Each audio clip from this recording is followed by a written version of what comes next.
Hi hello guys welcome back to Aadya colourful. ನಾನು Suma. Friends, ಇವತ್ತಿನ ವಿಡಿಯೋದಲ್ಲಿ ಒಂದು ಸ್ನ್ಯಾಕ್ಸ್ ರೆಸಿಪಿನ ನಿಮ್ಮ ಜೊತೆ ಶೇರ್ ಮಾಡ್ತಾ ಇದ್ದೀನಿ. ಖಂಡಿತ ಈರುಳ್ಳಿಯಿಂದ ಈ ಒಂದು ರೆಸಿಪಿನ ತಯಾರಿಸಿ ಖಂಡಿತ ಒಂದ್ಸಲ ತಿಂದರೆ ಇದರ ರುಚಿನ ನೀವು ಮರೆಯೋದಿಲ್ಲ.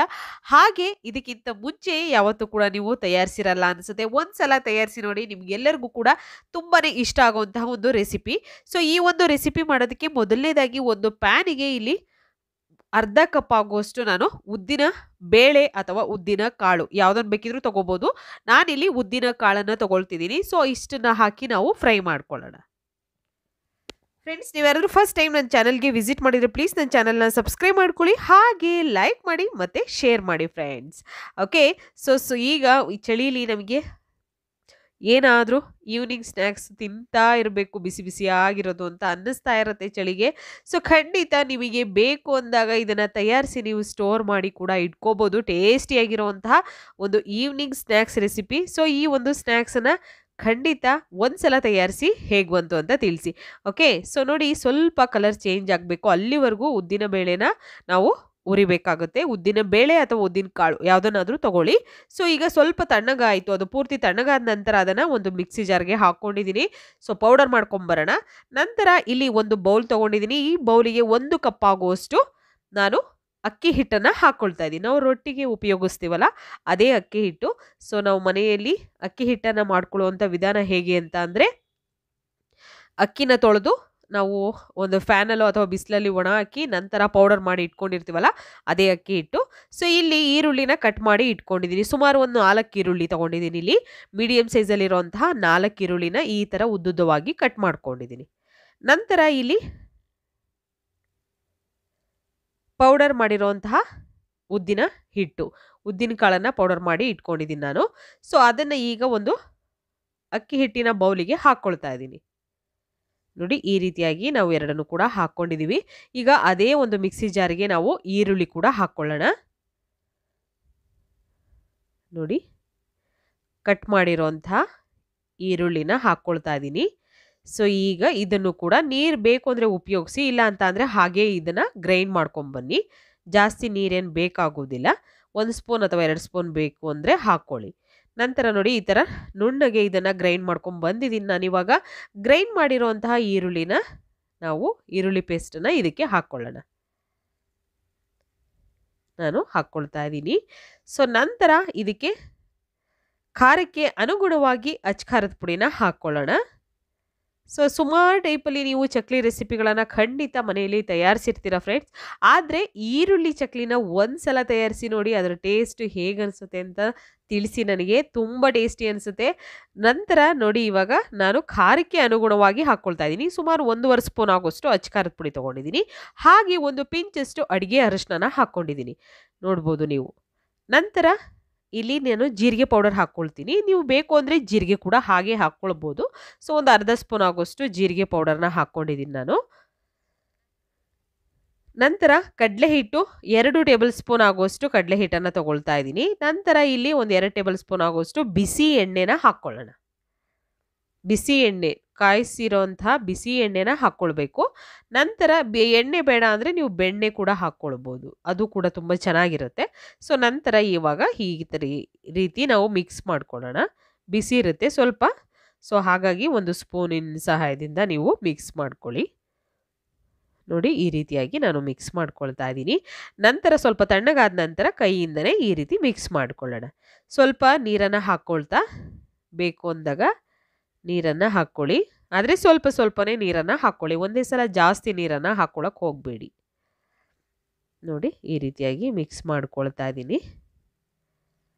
ತುಂಬಾ ಟೇಸ್ಟಿ ಇರುತ್ತೆ ಫ್ರೆಂಡ್ಸ್. ಖಂಡಿತವಾಗ್ಲೂ ಈ ಒಂದು ರುಚಿ ಟೇಸ್ಟು ಸಖತ್ತಾಗಿರುತ್ತೆ. ನೀವು ಒಂದ್ಸಲ ತಯಾರಿಸಿದ್ರೆ ಗೊತ್ತಾಗುತ್ತೆ ನಿಮಗೇ ಎಷ್ಟು ಈರುಳ್ಳಿಯ ಒಂದು ಚಕ್ಲಿ ರೆಸಿಪಿ ಎಷ್ಟು ಟೇಸ್ಟಿ ಇರುತ್ತೆ ಅಂತ ಹೇಳಿ. ಸೊ ಈಗ ನೀಟಾಗಿ ಮಿಕ್ಸ್ ಮಾಡ್ಕೊಳ್ಳೋಣ. ಸ್ವಲ್ಪ ಸ್ವಲ್ಪ ನೀರನ್ನು ಹಾಕ್ಕೊಳ್ತಾ ಕಲಿಸ್ಕೊಳ್ತಿದ್ದೀನಿ ನಾನು. ಹೀಗೆ ಇದನ್ನು ಕಲಿಸ್ಕೋಬೇಕು. ನೋಡಿ, ಈ ರೀತಿಯಾಗಿ ಜಾಸ್ತಿ ತೆಳ್ಳಗಂತೂ ಕಲಿಸ್ಕೋಬೇಡಿ ಹಿಟ್ಟು, ಹಾಗಂತ ಜಾಸ್ತಿ ಗಟ್ಟಿನೂ ಬೇಡ. ಜಾಸ್ತಿ ಗಟ್ಟಿ ಆದರೆ ಏನಾಗುತ್ತೆ ಅಂದರೆ ಚಕ್ಲಿ ಪದೇ ಪದೇ ಕಟ್ಟಾಗೋ ಚಾನ್ಸಸ್ ಇರುತ್ತೆ. ಹಾಗಾಗಿ ಜಾಸ್ತಿ ಗಟ್ಟಿ ಮಾಡ್ಕೋಬೇಡಿ, ಮತ್ತು ಜಾಸ್ತಿ ತೆಳು ಕೂಡ ಮಾಡ್ಕೋಬೇಡಿ. ತೆಳು ಮಾಡಿದ್ರೆ ನಾವು ಇಟ್ಕೊಳ್ಳೋದಕ್ಕೆ ಆಗೋದಿಲ್ಲ, ಅಂಟ್ಕೊಂಡ್ಬಿಡುತ್ತೆ ಬೇಗನೆ ಅದು. ಹಾಗಾಗಿ ಸೊ ಇವಾಗ ನೋಡಿ ನಾನು ಚಕ್ಲಿ ಒಳ್ ತಗೊಂಡಿದ್ದೀನಿ. ಇದಕ್ಕೆ ನಂತರ ಇದಕ್ಕೆ ಸ್ವಲ್ಪ ಆಯಿಲ್ನ ಸ್ಪ್ರೆಡ್ ಮಾಡ್ಕೊಳ್ಳೋಣ. ಈ ರೀತಿಯಾಗಿ ಆಯಿಲ್ ಸ್ಪ್ರೆಡ್ ಮಾಡ್ಕೊಳ್ತಿದ್ದೀನಿ. ಇವಾಗ ಸ್ಪ್ರೆಡ್ ಮಾಡಿದ ನಂತರ ಇವಾಗ ನಾವು ಇದಕ್ಕೆ ಹಿಟ್ಟನ್ನು ರೆಡಿ ಮಾಡಿ ಇಟ್ಕೊಂಡಿದ್ದೀವಲ್ಲ, ಚಕ್ಲಿ ಹಿಟ್ಟನ್ನು ಹಾಕ್ಕೊಳ್ತಾ ಇದ್ದೀನಿ. ನೋಡಿ ಹೀಗೆ ಹಾಕ್ಕೊಳ್ಳೋಣ. ಪೂರ್ತಿಯಾಗಿ ಹಾಕ್ಕೊಳ್ತೀನಿ. ನೋಡಿ ನಾನು ಈರುಳ್ಳಿ ಪಲ್ಯ ಮಾಡುವಂಥ ಒಂದು ಹೊಸ ವಿಧಾನವನ್ನು ತಿಳಿಸ್ಕೊಟ್ಟಿದ್ದೆ. ಸೊ ಖಂಡಿತ ಎಲ್ಲರೂ ಕೂಡ ತುಂಬಾ ಇಷ್ಟಪಟ್ಟು ಆ ವಿಡಿಯೋನ ನೋಡಿದ್ದೀರಾ. ದಯವಿಟ್ಟು ಈ ಒಂದು ವಿಡಿಯೋನು ಕೂಡ ನೋಡಿ, ನಿಮಗೆಲ್ಲರಿಗೂ ಇಷ್ಟ ಆಗುತ್ತೆ. ಇಷ್ಟ ಆದರೆ ಚಾನಲ್ನ ಸಬ್ಸ್ಕ್ರೈಬ್ ಮಾಡ್ಕೊಳ್ಳಿ ಫ್ರೆಂಡ್ಸ್. ಓಕೆ, ಸೊ ಇವಾಗ ಇದನ್ನು ನಾನು ಚಕ್ಲಿ ಹಾಕ್ತಾ ಇದ್ದೀನಿ. ಇಲ್ಲೇ ಮಣೆ ಮೇಲೆ ಹಾಕಿ ತೋರಿಸ್ತಾ ಇದ್ದೀನಿ ಹೇಗೆ ಬರುತ್ತೆ ಅಂತ. ಯಾಕೆಂದರೆ ಮತ್ತೆ ಪದೇ ಪದೇ ಕಟ್ಟಾಗುತ್ತೆ ಹಾಗೆ ಹೀಗೆ ಅಂತಿರಲ್ಲ. ಸೊ ನೋಡಿ ಈ ರೀತಿಯಾಗಿ ನೀವು ಹಿಟ್ಟನ್ನು ಕಲಿಸ್ಕೊಂಡ್ರೆ ನೀಟಾಗಿ ನೋಡಿ ಹೀಗೆ ಬರುತ್ತೆ, ಎಲ್ಲೂ ಕಟ್ಟಾಗೋದಿಲ್ಲ ಫ್ರೆಂಡ್ಸ್. ನೋಡಿ ಈ ರೀತಿ ನಾವು ಹಾಕ್ಕೊಳ್ಬೋದು. ಅಕಸ್ಮಾತ್ ನೀವು, ನಾನು ಕಾಯ್ದಕ್ಕೆ ಎಣ್ಣೆ ಆಲ್ರೆಡಿ ಇಟ್ಟಿದ್ದೀನಿ. ನೋಡಿ ಈ ರೀತಿಯಾಗಿ ನೀವು ಫಸ್ಟೇ ಆ ಚಕ್ಲಿನ ಹಾಕಿ ನಂತರ ಎಣ್ಣೆಲಿ ಹಾಕಿ ಫ್ರೈ ಮಾಡ್ಬೋದು. ಅಥವಾ ಚಕ್ಲಿಯಲ್ಲೇ ನಾವು ಎಣ್ಣೆಯಲ್ಲೇ ಚಕ್ಲಿನ ಹಾಕ್ಕೊಳ್ತೀವಿ ಅನ್ನೋದಾದರೆ ಸೊ ಹೀಗೆ ಕೂಡ ಹಾಕ್ಕೊಳ್ಬೋದು. ನಾನು ತೋರಿಸ್ತೀನಿ ನೋಡಿ.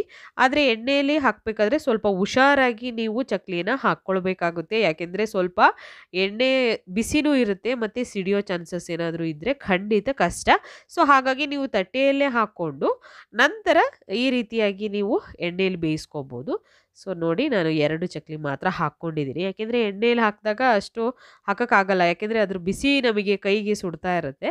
ಹಾಗಾಗಿ ಈಗ 2 ಕಡೆ ಇದನ್ನು ಬೇಯಿಸ್ಕೊಳ್ಳೋಣ. ಫಸ್ಟು ಒಂದು ಶೇಪಾಗಿ ನೀಟಾಗಿ ನಾವು ಎಣ್ಣೆಲಿ ಹಾಕ್ಕೊಳ್ಳೋಕ್ಕಾಗಲ್ಲ.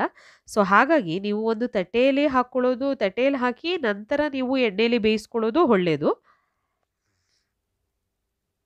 ಆಗಿದೆ, ಇದನ್ನು ತೆಗೆದಿಟ್ಕೊಳ್ತೀನಿ. ಸೊ ಫಸ್ಟ್ ಈಗ ನಾನು ಎಲ್ಲ ಚಕ್ಲಿಗಳನ್ನು ಕೂಡ ಎಣ್ಣೆಯಲ್ಲಿ ಹಾಕ್ಕೊಳ್ತೀನಿ.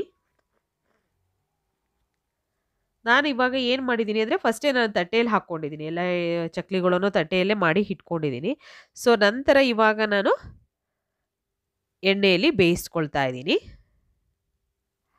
ಈ ರೀತಿಯಾಗಿ ನಾವು ಹಾಕ್ಕೊಳ್ಳೋಣ. ಸೊ 2 ಸೈಡ್ ಬೇಯಿಸ್ಕೋಬೇಕು. ಆದಷ್ಟು ನೀವು ಸ್ಟವ್ನ ಲೋ ಫ್ಲೇಮಲ್ಲಿ ಇಟ್ಕೊಂಡೇ ಬೇಯಿಸ್ಕೊಳ್ಳಿ ಸಾಧ್ಯವಾದಷ್ಟು. ಯಾಕೆಂದರೆ ಹೈ ಫ್ಲೇಮ್ ಅಂತೂ ಮಾಡೋಕ್ಕೆ ಹೋಗಬೇಡಿ. ಹೈ ಫ್ಲೇಮ್ ಮಾಡಿದ್ರೆ ಬೇಗ ಕಪ್ಪಗಾಗೋಗುತ್ತೆ, ಕಲರ್ ಚೇಂಜ್ ಆಗುತ್ತೆ, ಬಟ್ ಕ್ರಿಸ್ಪಿಯಾಗಿ ಬರೋದಿಲ್ಲ. ನಿಮಗೆ ತುಂಬಾ ಗರಿ ಗರಿಯಾಗಿ ಬರಬೇಕು ಅಂದರೆ ನೀವು ಸ್ಟವ್ನ ಲೋ ಫ್ಲೇಮಲ್ಲಿ ಇಟ್ಕೊಂಡೇ ಬೇಯಿಸ್ಕೋಬೇಕು. ಸೊ ಈಗ ನೋಡಿ ನಾನು 2 ಸೈಡ್ ಕೂಡ ಗೋಲ್ಡನ್ ಕಲರ್ ಆಗೋ ಹಾಗೆ ಬೇಯಿಸ್ಕೊಂಡಿದ್ದೀನಿ. ಸೊ ಇವಾಗ ಇದನ್ನು ತೆಗೆದಿಟ್ಕೊಳ್ತೀನಿ. ಈರುಳ್ಳಿಯಿಂದ ಈ ರೆಸಿಪಿ ತಯಾರಿಸಿ ಇದಕ್ಕಿಂತ ಮುಂಚೆ ಯಾವತ್ತೂ ಕೂಡ ತಯಾರಿಸಿರಲ್ಲ ಅನಿಸುತ್ತೆ. ಟೇಸ್ಟಿಯಾಗಿರುವಂತಹ, ಈಸಿಯಾಗಿರುವಂತಹ ಒಂದು ಚಕ್ಕಲಿ ರೆಸಿಪಿ, ಈರುಳ್ಳಿ ಚಕ್ಕಲಿ ರೆಸಿಪಿನ ನಿಮ್ಮ ಜೊತೆ ಶೇರ್ ಮಾಡಿದ್ದೀನಿ. ಖಂಡಿತ ನೀವೆಲ್ಲ ತಯಾರಿಸ್ತೀರಾ ಅಂತ ಭಾವಿಸ್ತೀನಿ. ತಯಾರಿಸಿ ಹೇಗೆ ಬಂತು ಅಂತ ಖಂಡಿತ ತಿಳಿಸ್ತೀರಾ ಅಂತ ಕೂಡ ನಾನು ಭಾವಿಸ್ತೀನಿ. ಓಕೆ, ಸೊ ಈ ಆನಿಯನ್ ಚಕ್ಲಿ ರೆಸಿಪಿ ರೆಡಿಯಾಗಿದೆ. ಇನ್ಸ್ಟೆಂಟ್ ಆನಿಯನ್ ಚಕ್ಲಿ ಇದು. ಸೊ ನೀವು ಕೂಡ ಟ್ರೈ ಮಾಡಿ. ಓಕೆ, ಇವತ್ತಿನ ವಿಡಿಯೋ ಇಷ್ಟ ಆಗಿದೆ ಅಂತ ಭಾವಿಸ್ತೀನಿ. Bye bye. See you. Take care.